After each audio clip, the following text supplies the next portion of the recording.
state of Illinois has been taking significant steps to promote wind and solar energy projects. Illinois has set ambitious goals, such as having 100% carbon-free energy by 2045. But what are some of the challenges that come with these expansion initiatives? Joining me to discuss renewable energy efforts is Joe McCoy, the Executive Director of the Illinois State Association of Counties. Joe McCoy, thank you so much for being with us. Well, thank you, Daniel. It's good to be here with you and your viewers. So let's start by talking about how renewable energy is a major investment in the state of Illinois. Tell us about the urgency around this and how it is impacting local communities and counties. Sure. Well, as everybody knows, we are having some struggles with our climate and the changes, and some of the climate change is man-made. And so there's been a great amount of urgency, both internationally at the state level and at the local level, to address those issues. And so several states, including Illinois, have set these renewable energy goals, and they're working to try to align state policy to comport with those goals. Yeah, and I would imagine there are some challenges inherent with this. The state of Illinois has set an ambitious goal of carbon-free, 100% carbon-free energy by 2045. Tell us about how that's all going. They're on a path to achieve it right now, or at least they believe that they are. It's an ambitious goal. That legislation became law in 2021. It was the Climate and Equitable Jobs Act, and they established the 100% renewable energy goal. And since then, they've been modifying state statutes to try to bring the policy into alignment with the efforts to achieve that goal.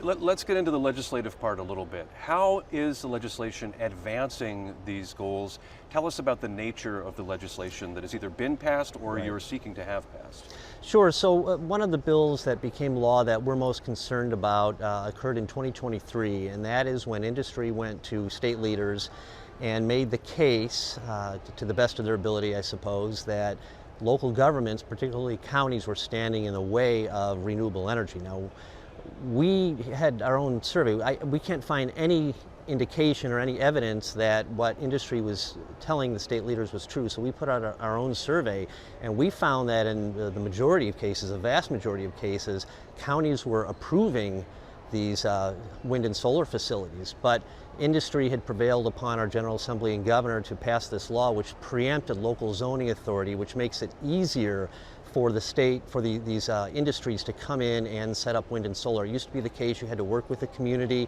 you had to, there were public hearings that were actually meaningful, and you had to actually kind of conform to some of the community standards for what they wanted to see if they were going to site a wind and solar facility. Now what happens is, as long as industry can check the boxes in state law, the county has no choice but to assent and allow them to put in the facility, and there isn't really much meaningful public input. And the value of this legislation, this initiative, all the developments towards renewable energy and 100% carbon-free by 2045, this is the conduit, ideally, for renewable energy is to the economy in Illinois, and that this investment is also in jobs. What are you seeing there, and what is the future vision for all of this?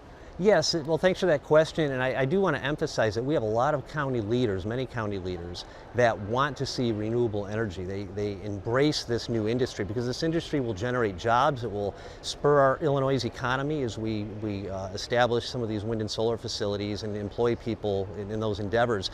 The problem is there needs to be balance. Any good public policy has balance, and we've kind of gotten away from that balance by not allowing the community to have as much input as necessary. And I think if we brought the community together with the state, we would enhance the policy, because we would be able to have the wind and solar facilities process the decisions that are made to allow those facilities and respect some of the local norms and differences between counties. We have 102 counties. We have Cook County, which is our largest, and we have Hardin County, which has fewer than 4,000 residents in southern Illinois, and they're different, and so the wind and solar industry needs to respect that we have these differences and that counties want to work with them, but they have to factor in that balance and make sure that they're adhering to what the local residents, the voters, want.